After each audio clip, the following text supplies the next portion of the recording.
हरियाणा सरकार ने सरकारी कर्मचारियों को बड़ी राहत दी है। आज 4 घंटे चली कैबिनेट मीटिंग के बाद सीएम नायब सिंह सैनी ने कहा कि किसी सरकारी कर्मचारी की मौत होने पर परिजनों को 2 साल तक उन्हें सरकारी मकान खाली नहीं करना पड़ेगा और परिवार को 2 साल के लिए आवास भत्ता भी मिलेगा। रिटायर्ड लोगों को वित्तीय राहत देने का सरकार ने निर्णय लिया है। कर्मचारियों के लिए पेंशन के लिए यूपीएस योजना शुरू की गई है। ये योजना केंद्र की तर्ज पर शुरू की गई है। ये पेंशन सरकारी कर्मचारी की नौकरी के अंतिम 12 महीने की सैलरी के आधार पर तय होगी। इस योजना का लाभ साल 2006 के बाद नौकरी में आए लोगों को मिलेगा।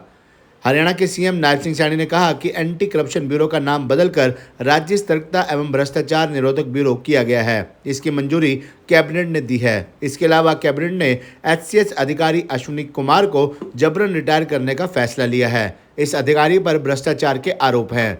इस संबंध में विभागीय कार्यवाही चल रही है। जल्द ही इसके ऑर्डर जारी कर दिए जाएंगे। मुख्यमंत्री नायब सिंह सैनी ने बताया, कैबिनेट मीटिंग में 33 एजेंडे रखे गए थे, जिसमें से 32 को स्वीकृति दी गई है। सीएम सैनी ने कैबिनेट मीटिंग के बाद फैसलों के बारे में बताते हुए कहा कि महिला कर्मचारियों की अतिरिक्त आकस्मिक छुट्टी को 20 दिन से बढ़ाकर 25 दिन कर दिया गया है। हरियाणा कौशल रोजगार निगम की महिला कर्मचारियों को भी 1 दिन की अतिरिक्त छुट्टी मिलेगी। सीएम ने बताया कि भूमि खरीद पॉलिसी 2025 को मंजूरी दी गई है।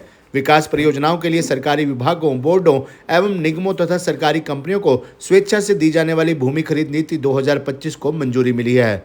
भूमि के एकत्रीकरण के लिए एग्रीगेट्स को प्रोत्साहन देने और ऑनलाइन पोर्टल के माध्यम से उनके पंजीकरण से संबंधित प्रावधानों को इस नीति में शामिल किया गया है।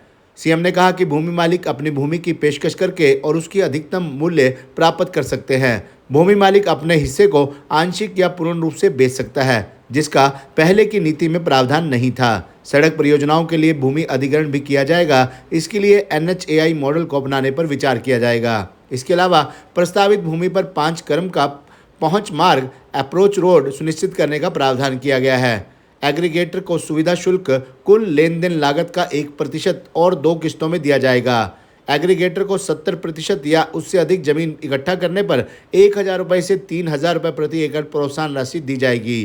भारत सरकार के विभाग एवं निकाय भी अपनी विकास परियोजनाओं के लिए इस नीति के तहत भूमि खरीद की प्रक्रिया अपना सकेंगे।